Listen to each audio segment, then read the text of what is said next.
Good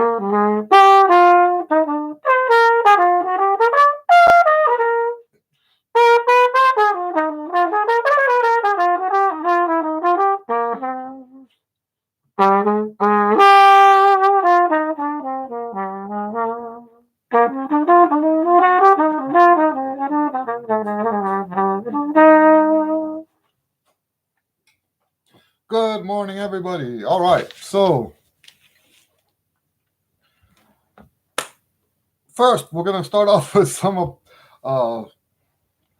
updates with what's going on here. So last time we talked about the tonalization studies, I said I would take a look and see where they are. You know, there are some on other services, but we were talking last time about the tonalization studies that fit the different ranges, and the tonalization study, that book that is most popular is the it's called the Total Tonalization Studies. I put a link down below. Now you can get that also in physical format, okay? But the reason we're talking about it now is because last week we were saying that if you have a range up to high C and you're looking to use the tonalization studies to help your range, that book is not going to help, okay? So, I mean, it's gonna. I shouldn't say it's not gonna help. What I mean is, it's not gonna help your range specifically. Okay. So I put a link to that down there. If your range is around the area of G above the staff, that's a great book for you. Now, what I did also make sure was up. I actually did this morning. What I made sure was up was the pro level. And that's the one that goes up to high C. So if you have a range that goes around high C, you can practice that. And like I said, in the description, there's a link to that one too. Okay. I don't believe that one's available yet elsewhere. I'll have to look. I don't know. Anyway. All right. So we have our first question. How can I make Allstate? So I need you to answer just one question for me. Allstate Jazz or Allstate Classical? Okay. It's two different things, and the way you want to approach the two of them is different. Classical. Okay, Allstate Classical. How do you make Allstate Classical? First thing I will say. Okay, no, you know what I'm going to say? There's two videos I think you should watch first in your effort to become. Let me look them up and put a link here. There's two videos you should watch. One is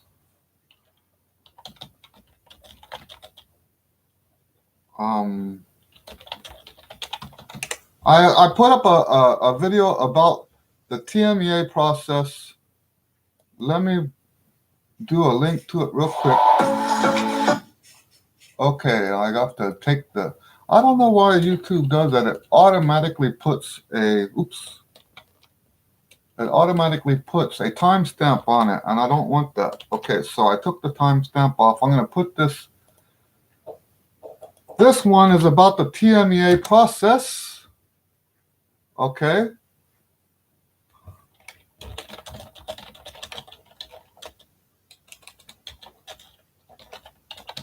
So I think it's paramount to understand that process, okay? So watch that video. But then I have another similar video about competition in music.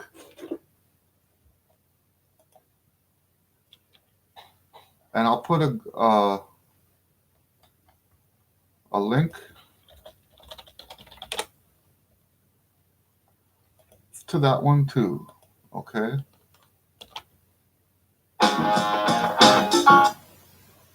So here's a link to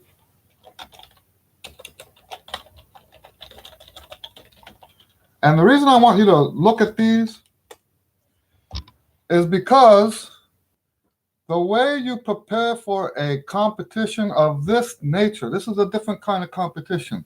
The way you prepare for this kind of competition and the way you prepare, let's say, for a performance, for a concert, not the same way.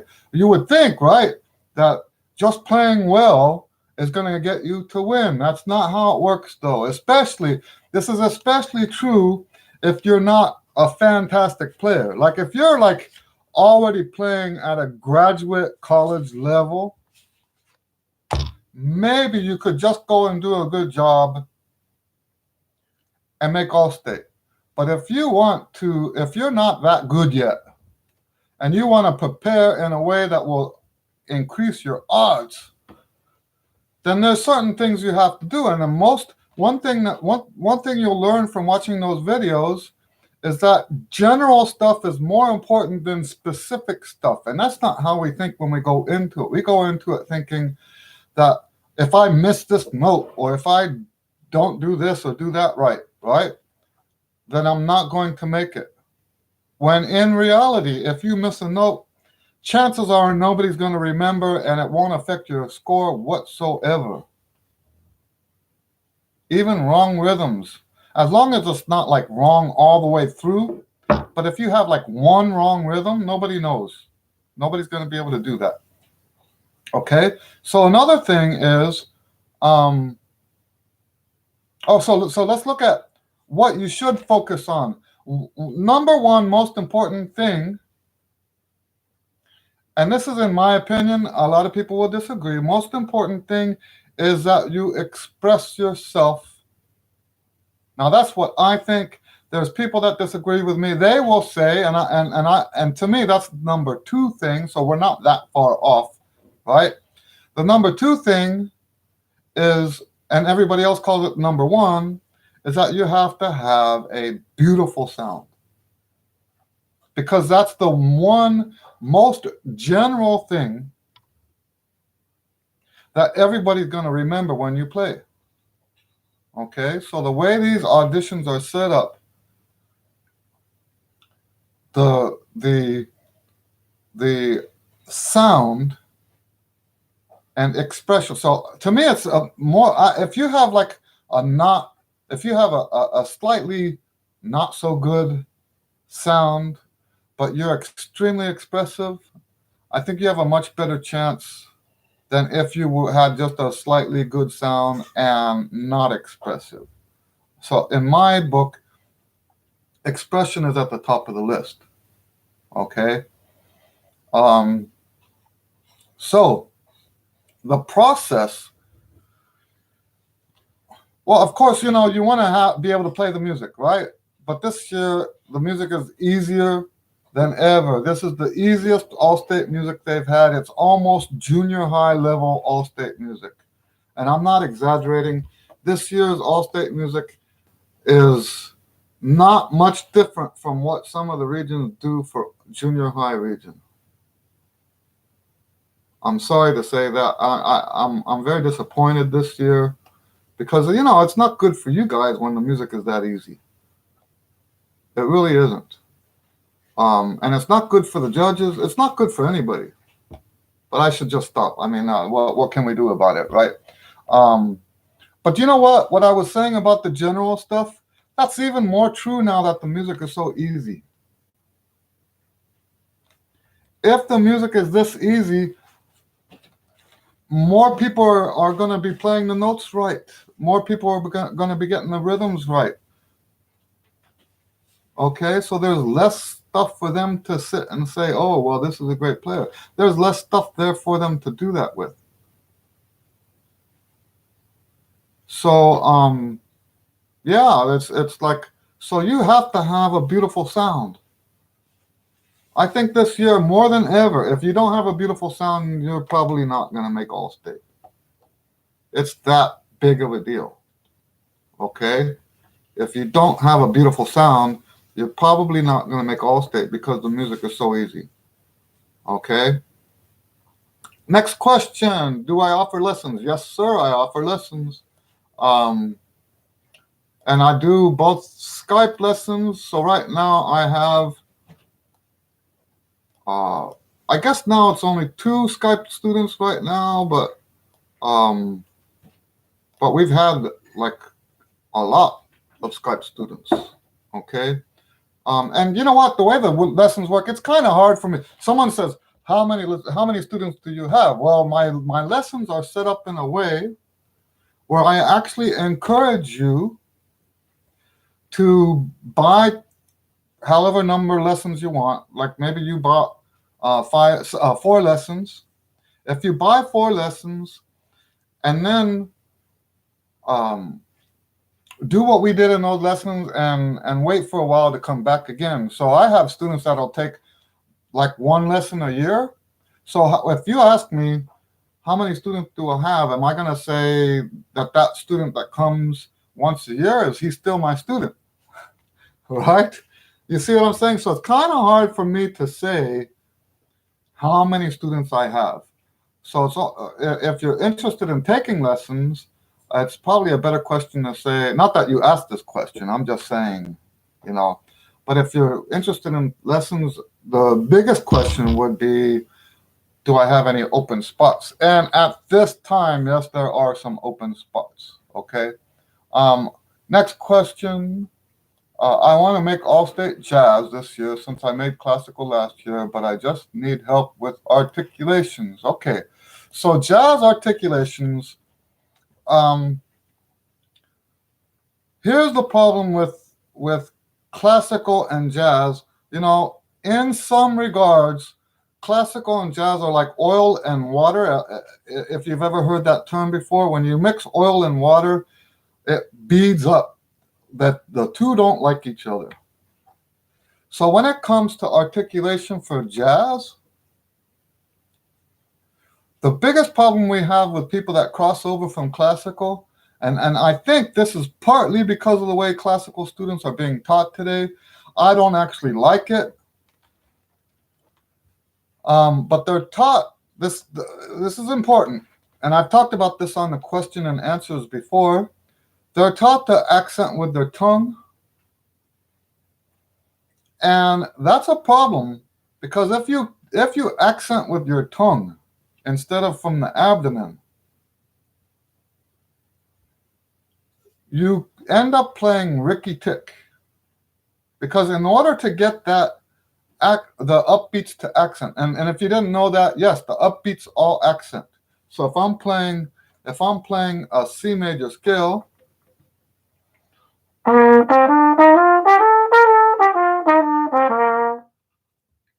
now normally that we wouldn't say that was jazz. I'm just showing you where the accents are. That wasn't jazz. But if you hear something you normally do every day, a C major scale with upbeat accents, that kind of helps you out, right? So the thing is if I tell you to accent those upbeats, and you think accenting comes from the tongue, then you're going to have something that sounds more like this.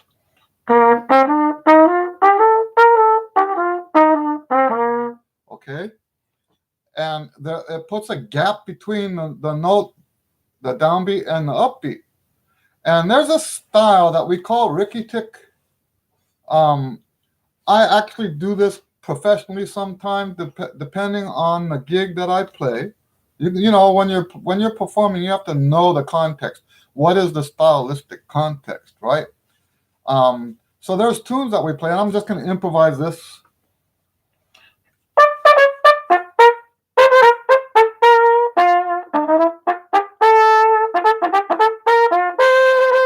Right? That wasn't the best example, but you get an idea. We call that Ricky Tick swing. Right? And that's what that kind of accent leads towards because of that gap that you have to have the tongue that way. So how do you get the articulation to work correctly? First of all, it's all legato. All legato. And the accents come from the gut, not from the tongue. If you use tongue accents on the swing stuff, not going to go well for you. So Oh, and also, by the way, I don't teach swing as a rhythm. I think you should just feel the rhythm. If someone tells you that swing is a triplet feel, that's very academic, right? That's the way I see academia today. Academia looks at what people are doing and they say, well, that's what it looks like, so that's what I should tell you to do. And that's the wrong approach.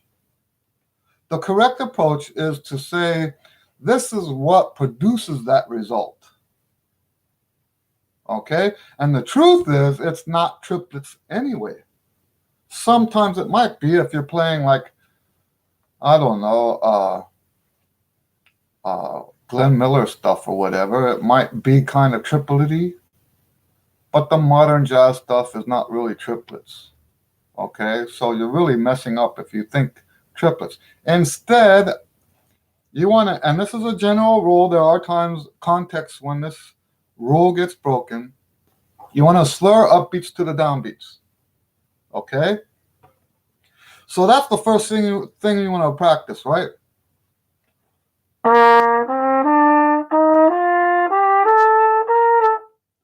I'm slurring the upbeat to the downbeat.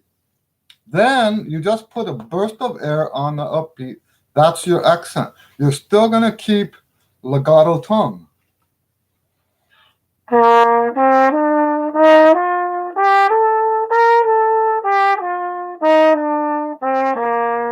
That's the articulation for swing. Now,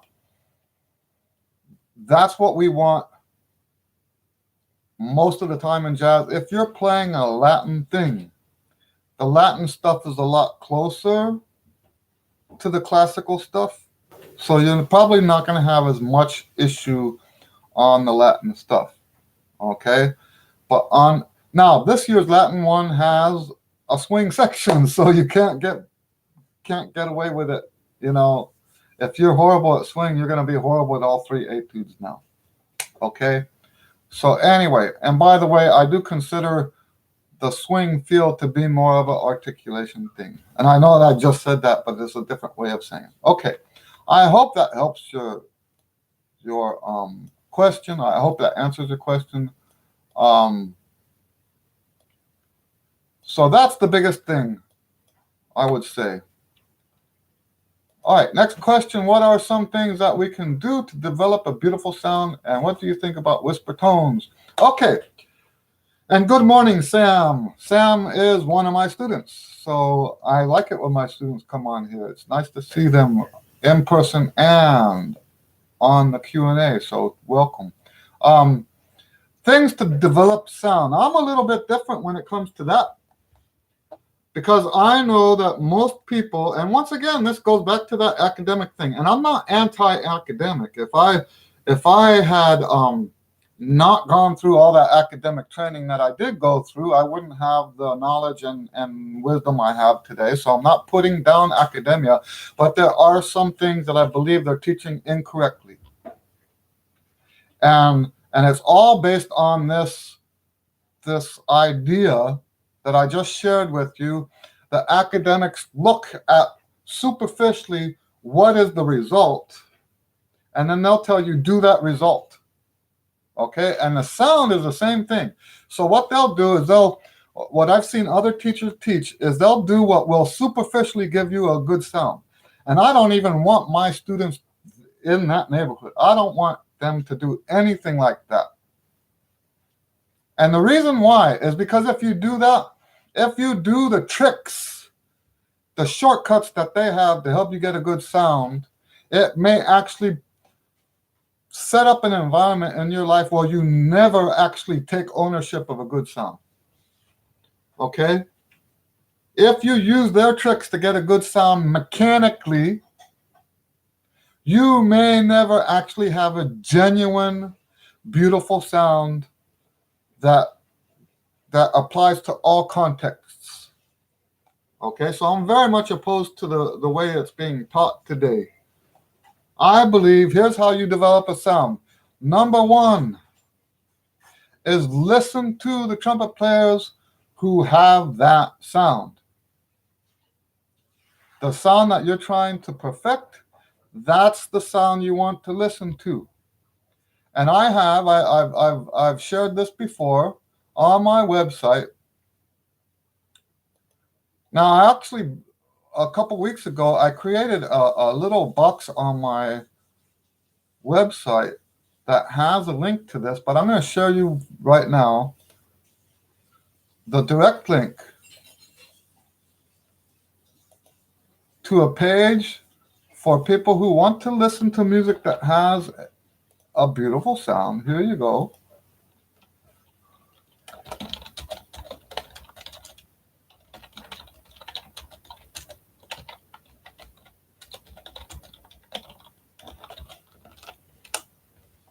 All right.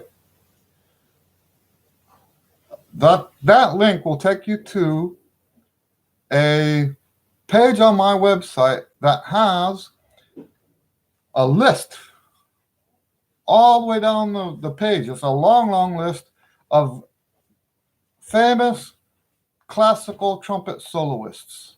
Okay? So step one in developing a great sound, and I'm assuming, since we're at it, okay, let me clarify here. Sam is asking this because we were talking earlier about developing a great sound, right? And that was in response to how do you make classical all-state? Okay? If you want to make classical all-state, you need to have a beautiful sound. Well, now Sam is asking, how do you get a beautiful sound? And I'm saying that the very first step is to saturate your ears at least 5 hours a week, listening to the people on this list that I have here. Go to this link, click on the link, and pick some players that you want to listen to. I made this list so that my students, and I'm considering you all now, I'm adopting all of you. Okay, if you come to this Q&A, you are now my student. So welcome to my studio. So yes, that page was made for you guys so that you could get, and some people call that a sound model. And that makes sense, right? I don't normally use cliche terms like that, but that's a good one, right? That if you listen to these trumpet players 5 hours a week, then it will be far more valuable than anything you could do while you're practicing for improving your sound. So the next thing I will say, and when we're in these Q&As, I don't try to be all things to all people. If you're interested in the way I teach, then I'm showing you how I do it, how I teach, okay? I'm not interested in how other people teach, except for to contrast what I do, right? So I'm not going to try to teach you what other people do, okay? And I'm saying that because I don't want you to think I'm just trying to sell my books, right? So the next step after you get the listening going is to start practicing my daily routine book, or if you don't have as much time as that, the Chops Express book. Okay? And you can get, if you go to my website and click on the books tab, you can find both of those listed in there. So the reason this helps your sound, let me say this. The biggest problem with sound today is that people are overly eager and they practice too much. And they get fatigue and they get inflammation. And that's not going to go very well for helping your sound. It's going to actually make your sound terrible. Okay, that's why a marching band is so hard on the chops, because you're getting both barrels of those, right? So if you do my routines on a regular basis, and especially if you do them correctly, there is some benefit to just doing them. But if you do them according to all the stuff that I teach, that helps minimize the swelling. It helps minimize the fatigue. It helps grow strength. Now, that strength won't help you one bit if you don't know what a good sound sounds like.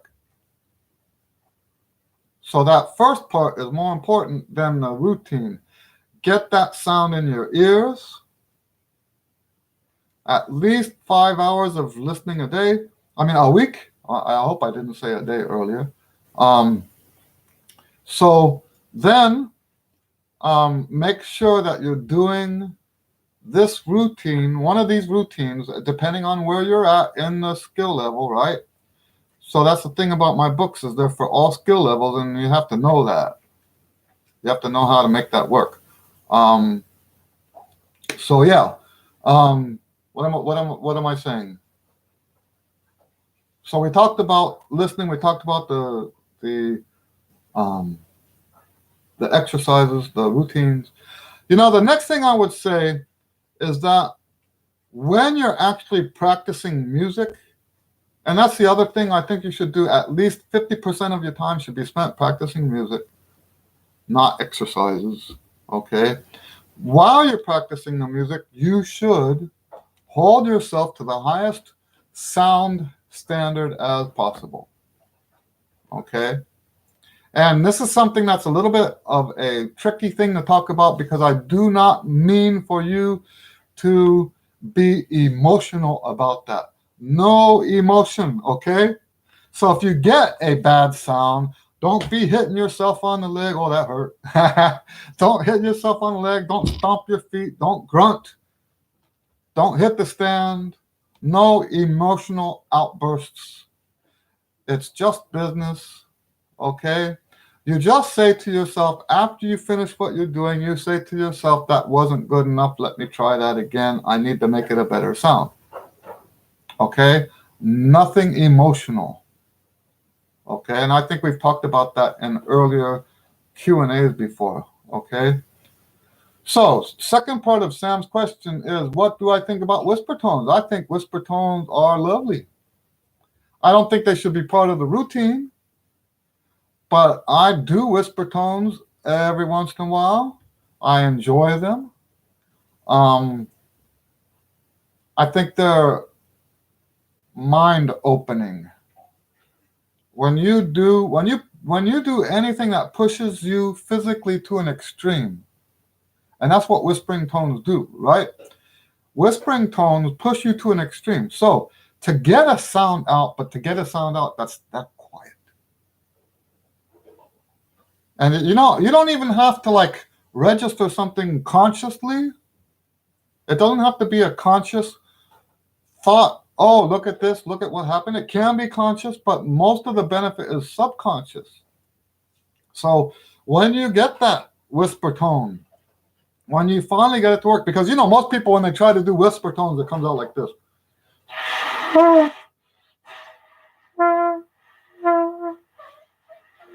Right? They either have the tone comes out too loud or nothing.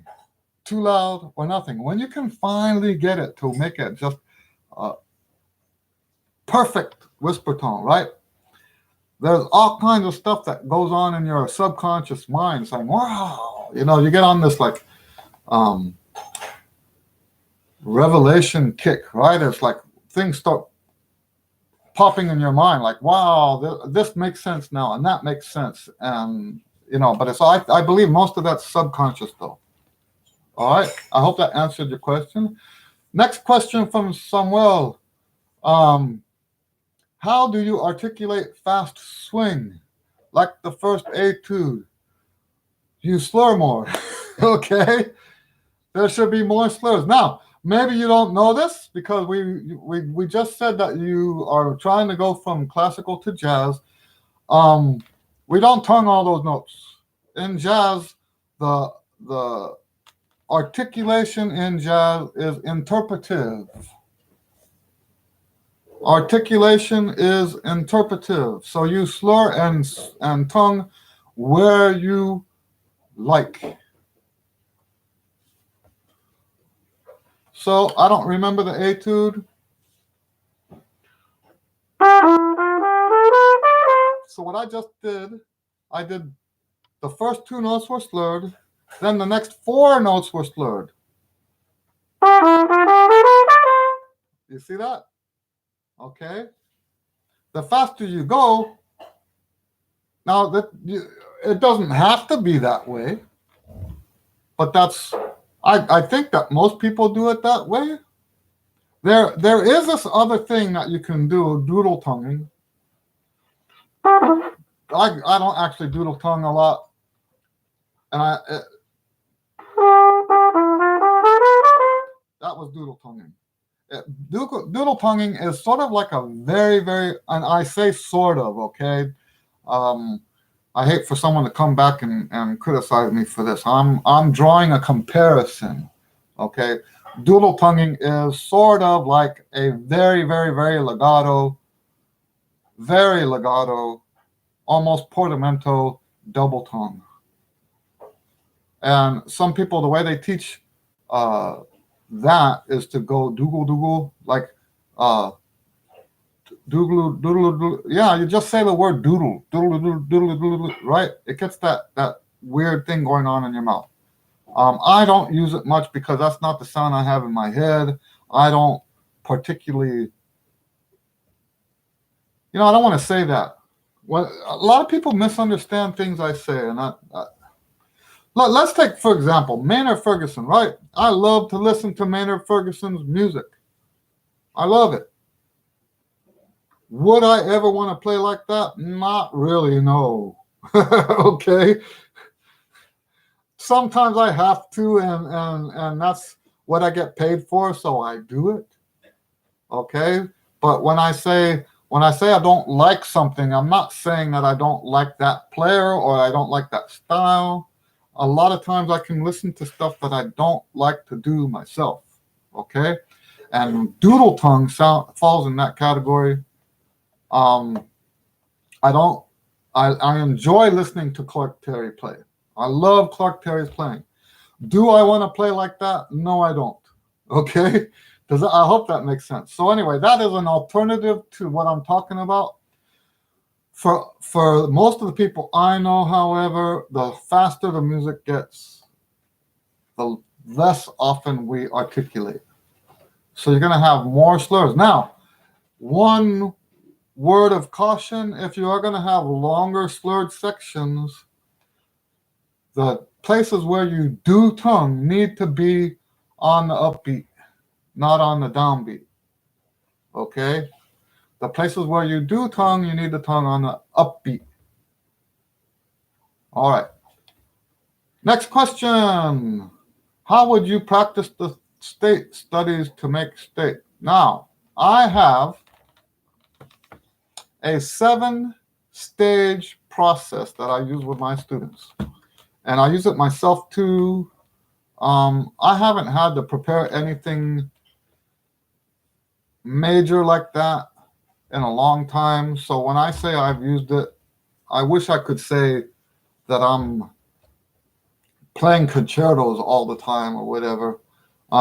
So usually when I use it, I'm using it on a page of music that's only like 1 page long. I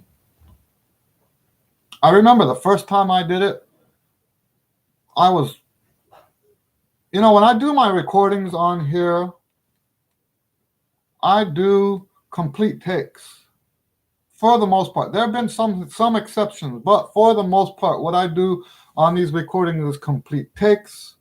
That's not the industry standard. I hope I'm clear about that. That is not standard.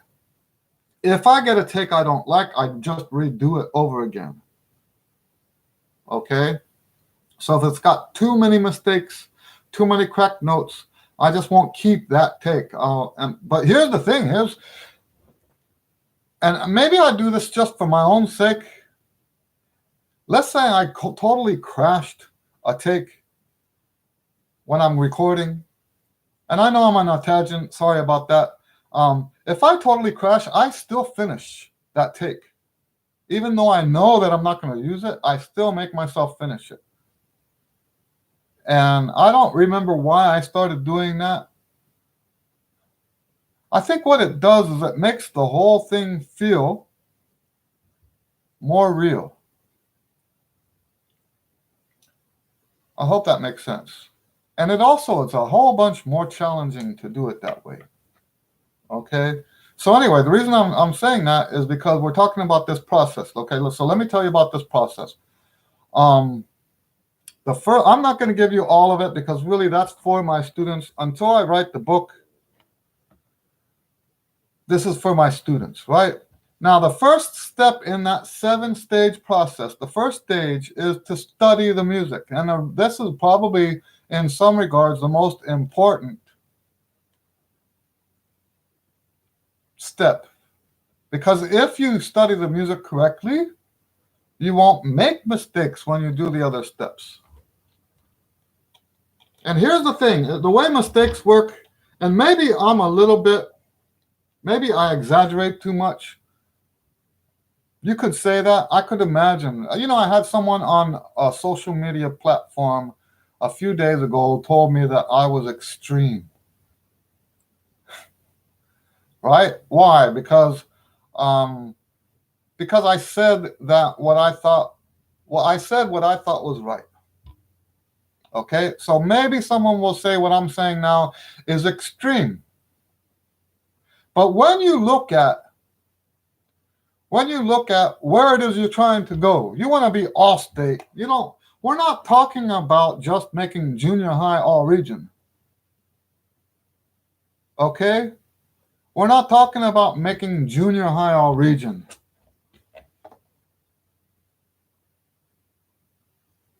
We're talking about going to the all state and on a year. This year is more important, right? Because this year the music's so easy.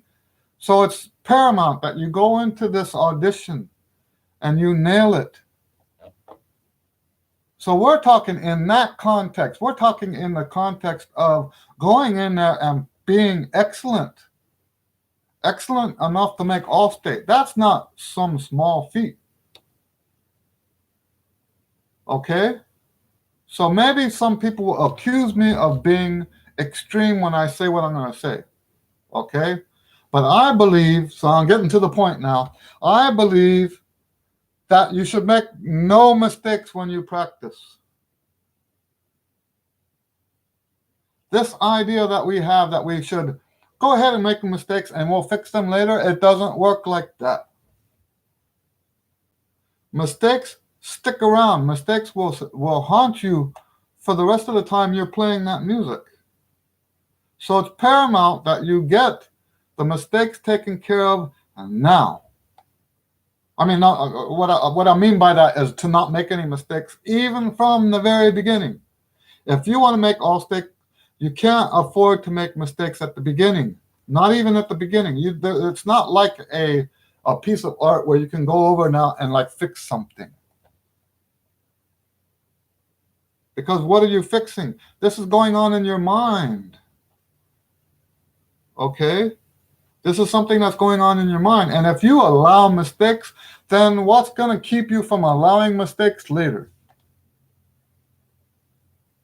So that's the thing. So the first step is the study step, and the study step is important because it prevents you from making mistakes when you practice. Okay? The second step is working backwards. We do not work on the music forward the way traditionally most people work. We work backward. Let me grab the music real quick.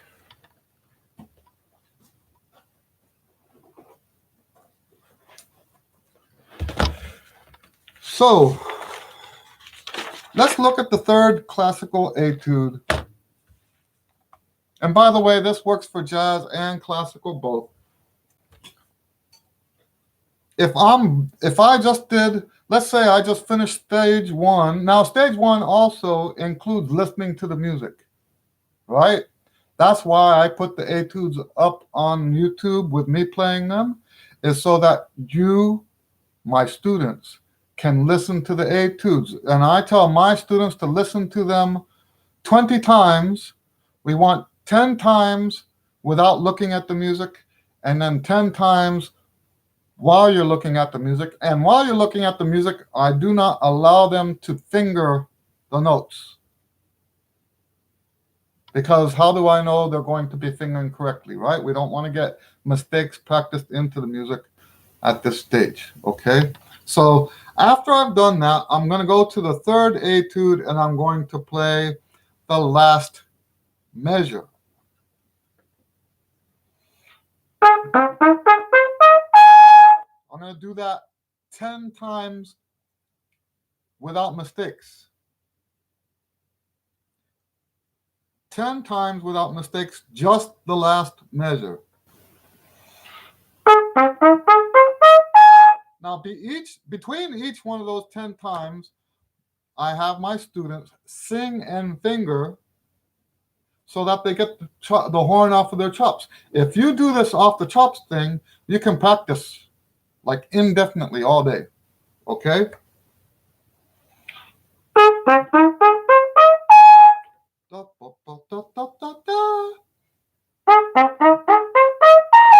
Now, with that one count, that's up to you, right? This is where you set your standard. How good do you want to be? For me personally, that doesn't count. I cracked the top note. That doesn't count towards my 10 times. Okay? 10 times, excellent playing. I don't like the word perfect anymore. We don't use the word perfect. 10 times, excellent playing. And then we move on to the next measure.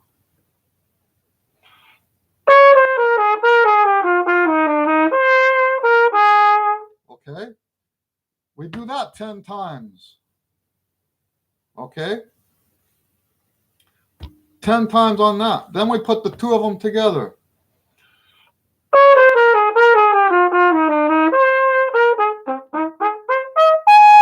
We do that 10 times. Then we go one more measure back, and since this is so easy, might go 2 measures back. That's up to you. You have to be wise about this, right? So and for me personally, 2 more measures back.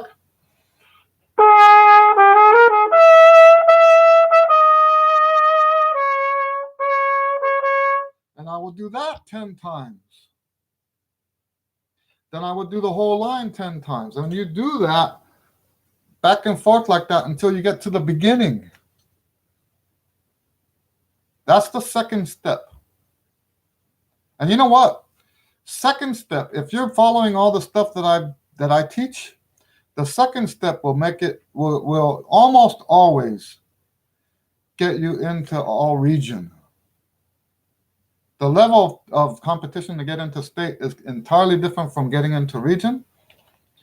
So just working backwards like that on all 3 etudes, the skill level that you'll have, you almost can't not make all region that way. All state, it has to be better than just that. But this working backwards thing is paramount. I actually believe it's the most important thing for working on music. It's one of the most important things that I do.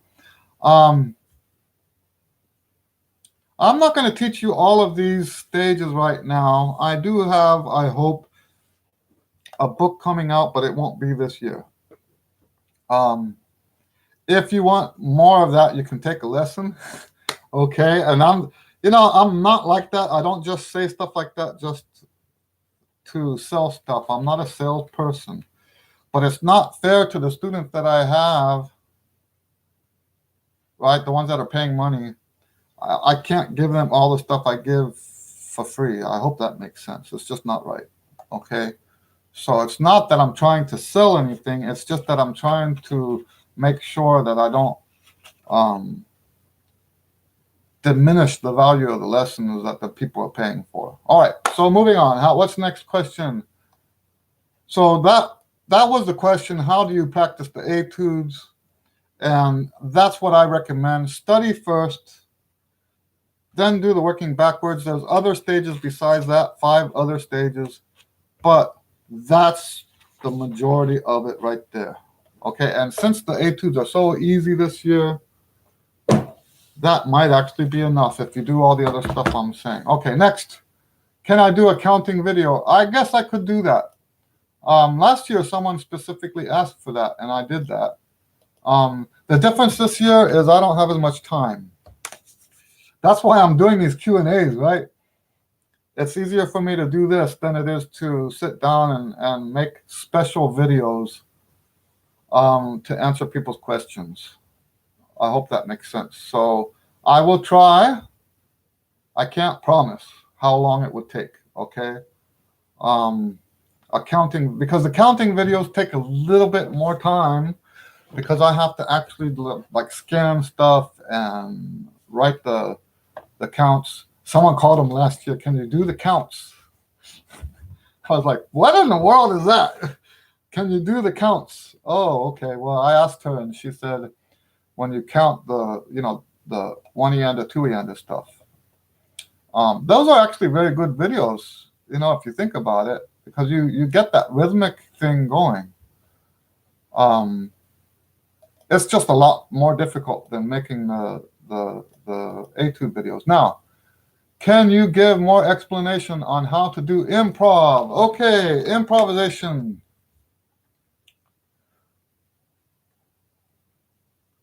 So,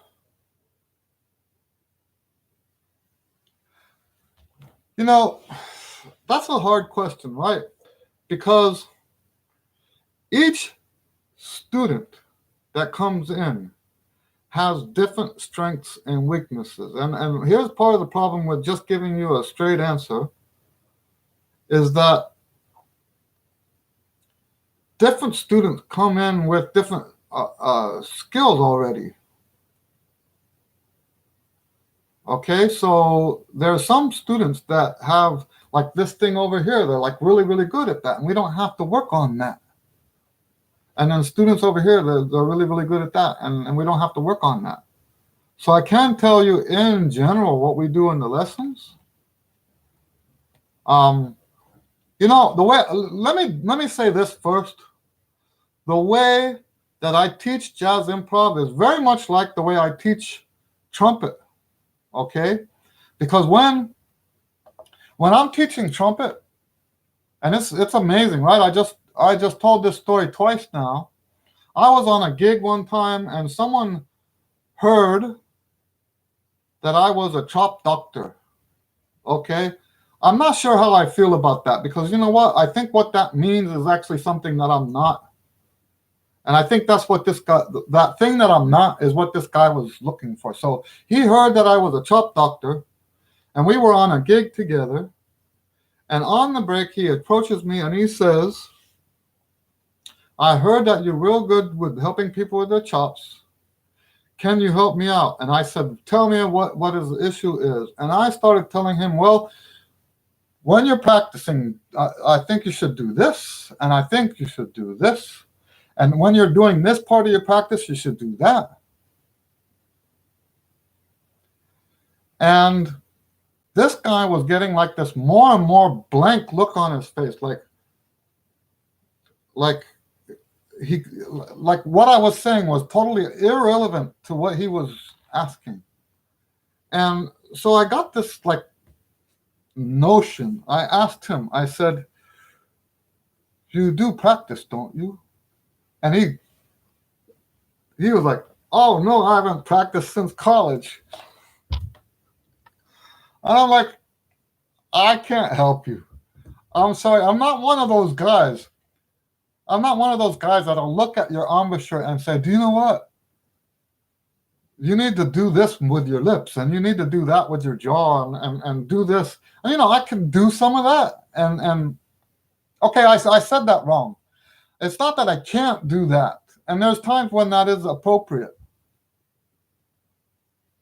But it's rare, right? Because most of the time, that's not the answer. Most of the time, that's not the answer. If you're having chop problems, that's not the answer. Getting someone to show you what muscle to twitch, or how to stand, or what to do with your tongue, or whatever, that's not the answer. And you know what happens is these guys that have these chop problems, they go from teacher to teacher to teacher, looking for the one that will tell them which muscle to twitch or whatever in the right way, so that now all their problems are going to go away. And I don't teach like that. And I don't teach that way because I don't think it works. It doesn't have a lasting impact. Whatever mechanical thing you do to quote unquote fix your chops in that moment it's superficial. And how many times have I seen this in my career, not as a teacher, but as a performer, where I've seen people who went through this process, going teacher to teacher, trying to find that thing, and end up ending their career. And if they had only come to me and worked with me on what to do in their practice life, and what I tell you to do in your practice life is going to be different from what I tell him to do in his practice life. Okay?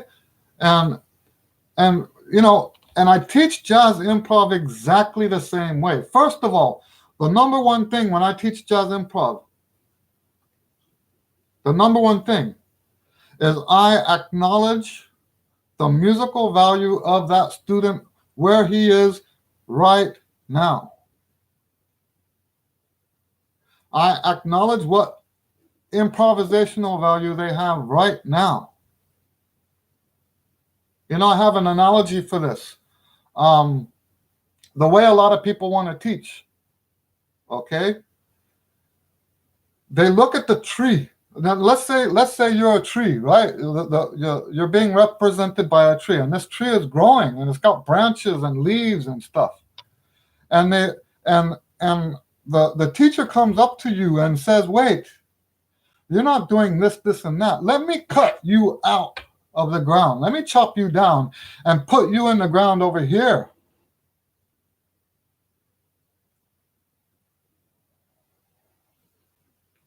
That's not going to work. You just killed that tree. I know it sounds like I'm getting excited here, but this stuff, I've seen so many people get squashed like this. "Oh, you're doing it wrong."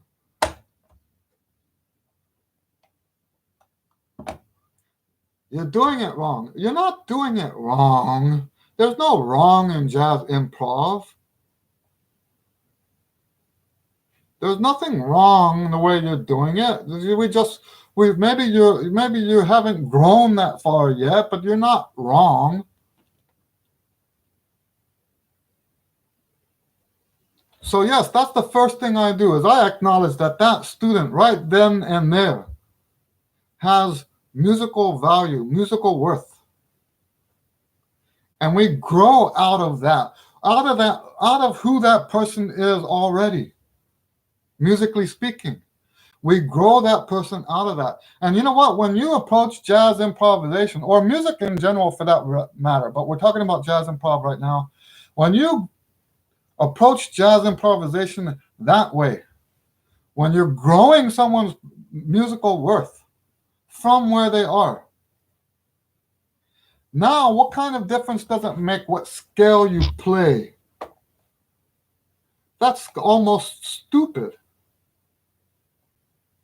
to even be talking about that. It's stupid. I hate to sound so controversial, but this is real stuff. This is a real thing. How many jazz players got squashed this way because, and you know what? I understand how it works in practice. What happens is you try to cut their tree down, and if they survive that, they end up being an awesome jazz player. But look at how many people would have been how many more people would have been awesome if they hadn't been chopped down like that. So yes, that's how I approach jazz. We're going to grow your musical personality from who you are already. And the technique is secondary. What notes you play, that's secondary. We'll get to that. It's not that I'm not saying go ahead and play whatever notes you want. I mean, not as a general approach. I'm not saying that. But I'm saying that's not the most important thing. And the way that jazz is being taught today, really, if you boil it down, this is jazz education today. Over this chord, play this scale. Over that chord, play that scale. And then go learn a bunch of transcriptions. And now, in my opinion, that's extremely shallow. That's really, really shallow. Jazz is an expression, it's a spontaneous expression of who you are in that moment. And there's so much more to it than just following a bunch of rules. And in fact, I have this rule in my, can't really call it a rule. I have this rule in my lessons when we're doing jazz. There are no rules. I call it prompts, not rules. Prompts, not rules. Okay?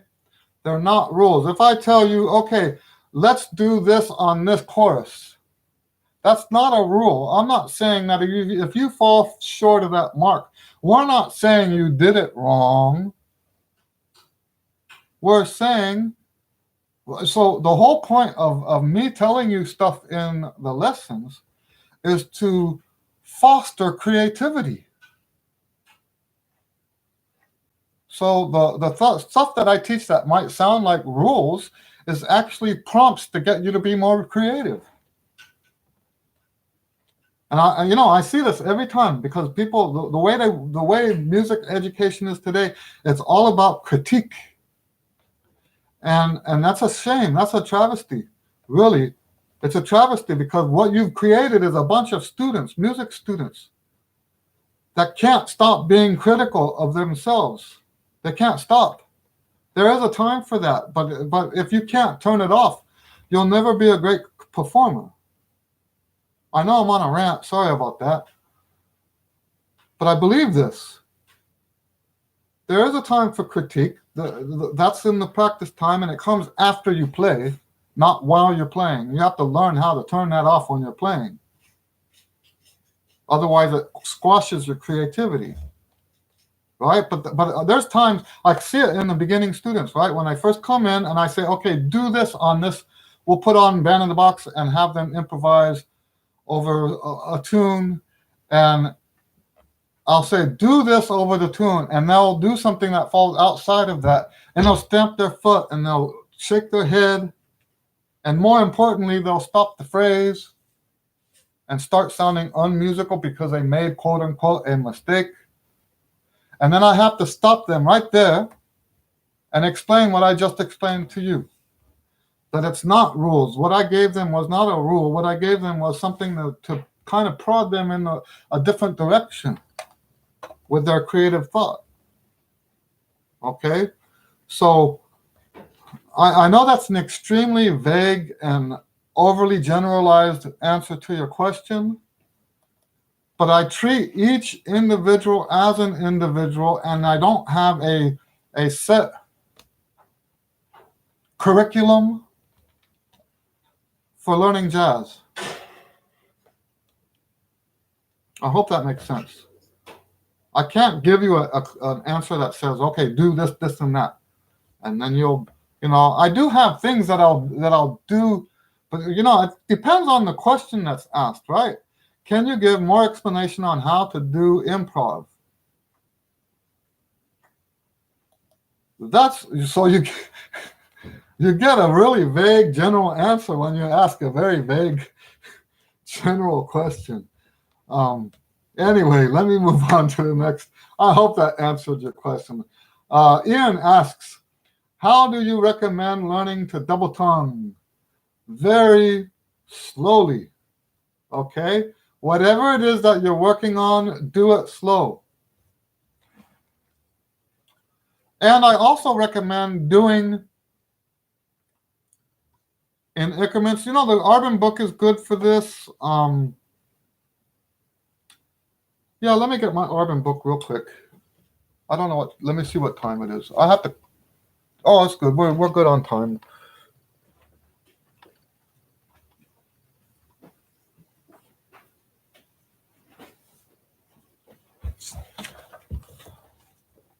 I can smell my wife's cooking. That's why I was looking at the time. I'm like, oh, I could use some food right now.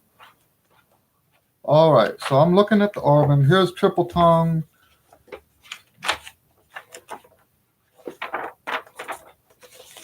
Double tongue. Okay. Yeah, I always wondered why that was like that. So in the Arvin book, double tongue comes after triple tongue. That's extremely weird. So page 175. So I actually wouldn't start with the first one. Let me see. Okay, so I actually now I changed my mind. Don't start with the Arvin book.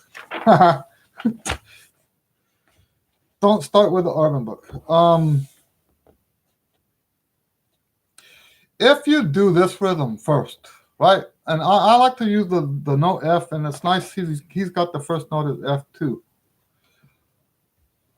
If you do like that 1812 overture rhythm, right? Do that rhythm first.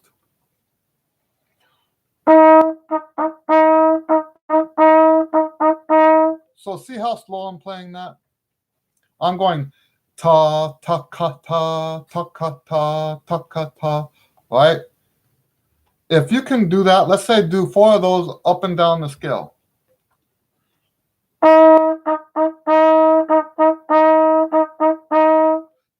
And then rest.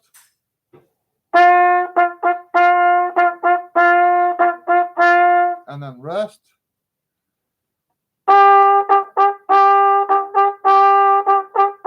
I said 4, I just realized I'm doing 3 of them, but you get the idea. Next, you can do, in a sort of a 3-4 feel, you can do 4 double tongue notes.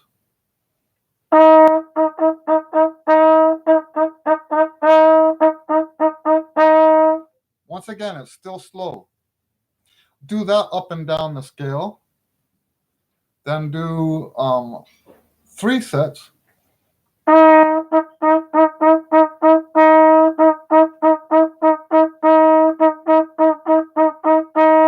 Real slow like that. And you know what? When you if it's something that's really hard for you, you can just do the one note. You don't have to, the way I look at all this stuff, all those like really fancy skills that people have, all of it starts with, I hate cliches, right? But sometimes it's the best way to communicate. They all start with baby steps. Get your foot in the door. That's 2 cliches right there. Right? But yeah, we want to, you start where you can and you build from there. Okay? Start where you can and build from there. Don't go fast. Don't try to push yourself to go fast. You know what happens? And maybe this is why you're asking. Most people don't even work on double tongue until they have to do it. And that's not a good thing. Okay? Really, you should start now. Get into that's why my routines, the last thing on every routine is double tongue and triple tongue. That's how we end every routine. And it's actually very important to go that far. A lot of people will skip that because they don't have to double tongue all the time, right? They'll skip that, but they're not getting the full benefit of the routine when they do that. If you skip the double tongue stuff at the end, you're not getting the full benefits of the routine. So I hope that answers the question. Any of you guys, if I give you an answer to your question and it doesn't completely answer, then I invite you to ask again in a different way so that I can kind of get closer to what you're looking for. Okay? So anyway, so it looks like it's slowed down a little bit. Okay, here we go. What's the book you said called again? Oh, okay, so which book? I've written so many books, I don't know which one. I can't keep track of them all. Are you talking about the routine books?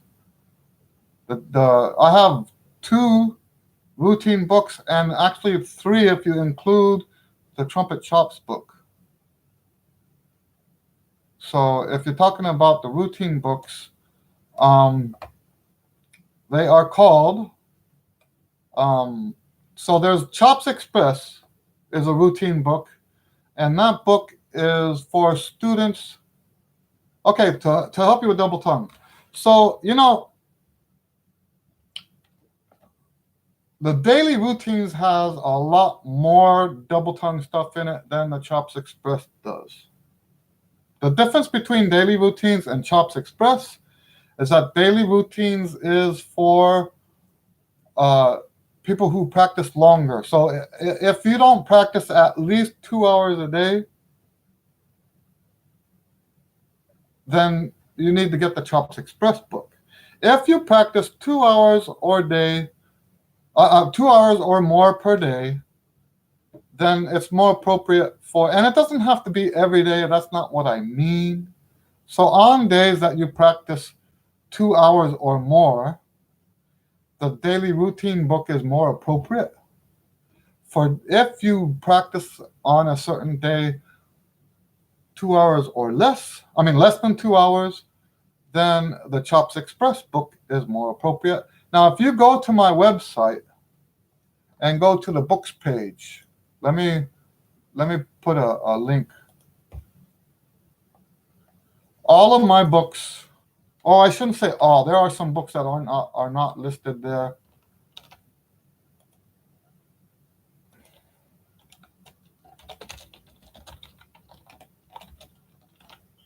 But both of those books are listed, and if you want those books, if you go down and click on the tab, so like I'm looking at Chops Express right now, you can click, if you want a physical copy, there's links here: Amazon, Barnes & Noble, Book Depository, June Emerson, Lulu, a store in Germany, and then my store. Oh, we got to take that off of there. We don't sell physical products anymore. I keep forgetting to take those off. And then there's ebooks. Right now we just have listed Lulu and Sheet Music Plus, which that shouldn't be like that either. Okay. I need to update this page. There's actually more links than just that. Okay. So those have double tonguing at the end. The daily routines has more double tonguing than the Chops Express, because it's just, Chops Express is exactly what it sounds like. You're getting your chops worked out in a shorter amount of time. Okay? It's the same routines, but shorter period. Okay? I hope that helps. Any other questions? It looks like we're slowing down here. So I didn't advertise this at all. I'm glad to see you guys on here, even though I didn't advertise. The advertising is kind of a schlep. And I'm hoping that eventually I don't have to do any advertising ever, and you guys will just know, come on during this time of the week. Have I released my newest book yet? No, sorry. Which book are you talking about? I have like this list. Let me tell you about the newest book. It is available. It's just not officially published yet. I think maybe that's what you're talking about. The one where you were thinking of naming oh no, that's gonna take a while. The supernatural trumpet playing. In fact, I forgot I was gonna do that. Let me put that on the list. Oh man. You would not, it's not funny. I know I'm laughing, but it's not funny. That's a great idea for a book. Oh man, I remember we were talking about that, and I remember when it came up, and I said it would be a great book. The supernatural trumpet player. I just put it on my book list. This is pathetic, right? I've got a book list. Let me count. I'm going to show you this. I can't show you, but the number of books I have here that are Here's the ones that are in progress. 1, 2, 3, 4, 5, 6, 7, 8, 9. There's 9 books that we're actually currently working on that need to be completed. Then I have beneath that 1, 2, 3, 4, 5, 6, 7, 8, 9, 10, 11, 12 other book ideas.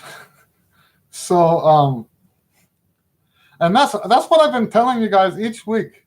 I'm trying to finish publishing these compositions because I want the compositions out of the way so that I can get these books finished. And I'm like down to the very last compositions. Once those things are published, I will be putting more effort into these other books. Since we're talking about it, let me tell you about this great book that I've got that I'm working on now. It's called Trumpet Folk Fill in the Blank, and I don't like the title, but I like the title. It's too long, right? It's one of those absolutely way too long book titles, but I love it. It just has this like feel to it. And basically what it is we have like a folk song, and then you have the same folk song again, but in a different key, and I put question marks instead of some of the notes. And you have to play by ear the next note where the question mark is. And we're doing this. It's really meant for younger students, but I think everyone would benefit from it. But it's, we got cartoons on it and stuff like that. Well, not cartoons, but like characters in the headings. So I'm very excited about that book, and I'm hoping that between now and January 1st we get at least 5 books up. Because there's so many of them that are already, the content is done. The content is done, but look at how long it's taken me to publish just these compositions. The content is done on those too. And we're looking at an average. I know this is going to sound like a broad amount, but it's different from one to the next. But no less than an hour and a half, sometimes as long as 3 hours to publish something that's already finished.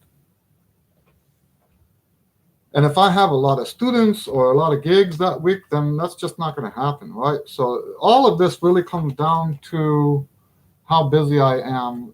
The more busy I am, the slower the process is. And anyway, so that, I had forgotten all about the Supernatural Trumpet one. I think it's a great book. It's the kind of book that I could go like out of town. I've heard people do this, right? They go get a hotel for a week at a beach resort or something and sit in there and just type, go out, walk on the beach, go back and type some more, go on, walk on the beach, type some more. That's the kind of book I could do that with. And, I might actually do that for that book. That would be a great book for that. Anyway. So yeah, I understand that I have more books than what is common for trumpet players, trumpet teachers. I think it's usually people do 1 book. I think that's the standard. People will write 1 book. Here's what happened to me is I wrote my first book when I was like 25. And I'm the kind of guy, so this will help you a lot too, to understand why things are the way they are. I have this policy for myself. I don't change stuff. If it's done, if a project I'm working on is completed and I put it out there for people, it stays the way it is. I don't go back and rewrite it. I don't go back. There's only one exception to that, but for the most part, I don't change stuff. I might fix mistakes. That's not what I'm talking about. If I find an error, I'll fix the error. What I won't go back do is change the exercise because I didn't like it. I decided that that was bad for creativity. That was bad for the creative process. So instead of, and you know what? This is, I do this with the compositions. Let's say I had an idea and the idea started this composition and I write and I finish that composition. When it was done, I say to myself, that's not the idea. That didn't come out right. So I'll put that piece aside. I'll publish it. And there's been oftentimes when that was the one that sold. But that doesn't mean I got to where I wanted to go with my idea. So I'll take the same idea again and create now a second composition based on that idea instead of fixing the first one. Instead of changing the first one to get closer to my idea, I write a new one and make that fit the idea better. I've done this with as many as 4 compositions. Okay? So that's one thing that has led to me writing so many books is that I don't go back and fix the old one. I say to myself, you know what? This is what was good. This is what was bad. Let's try another one. And then I'll look at that one. This is what was good. This is what was bad. Let's try another one. So between that and then also the fact that I do levels. I do different levels in the books, right? So, for example, in the description below, there's links to 2 books. One is it's almost the same book, but one goes up to G in the staff above the staff. The other one goes up to the high C above that.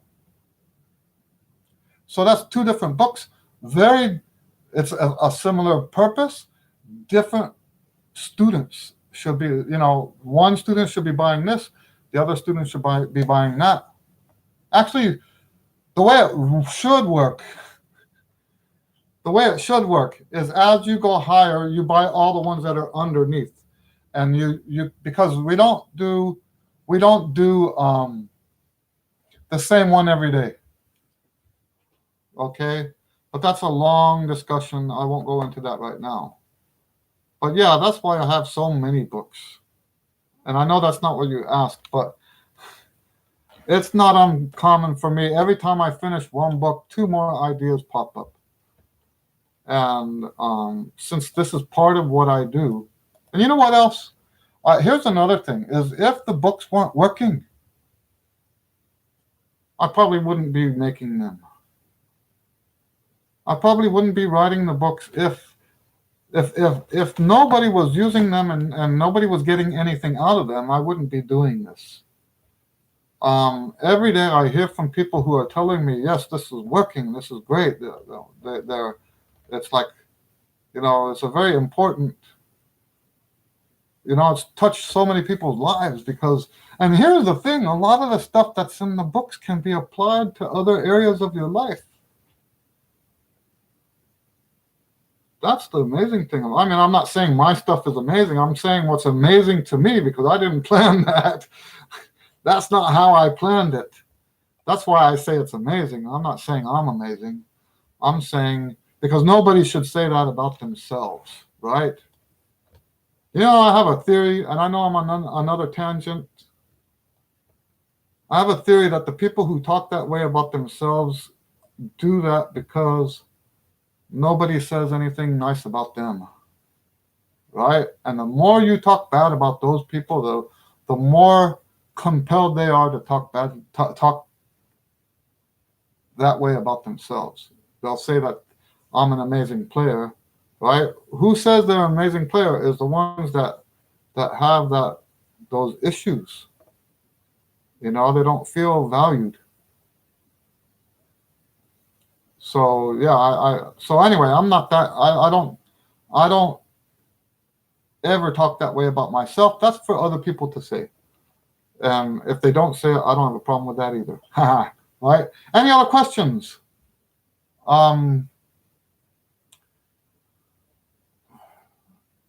So I didn't do so much of the week in review this week. Let me tell you what happened this week. I tried to do the golden ratio video, and I actually almost finished it. And I was editing it, and I'm like, I want this to be a great video. So, and that's part of the creative process. You don't take everything that comes out. There's this. Sometimes my wife and I will watch those great courses DVDs, right? If you don't know what great courses are, let me look it up. I'll put a link.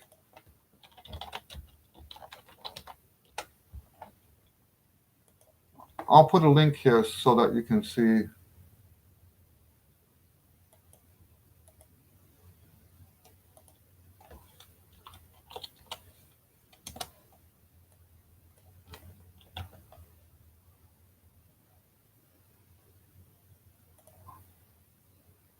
Basically, what it is school courses, kind of, right?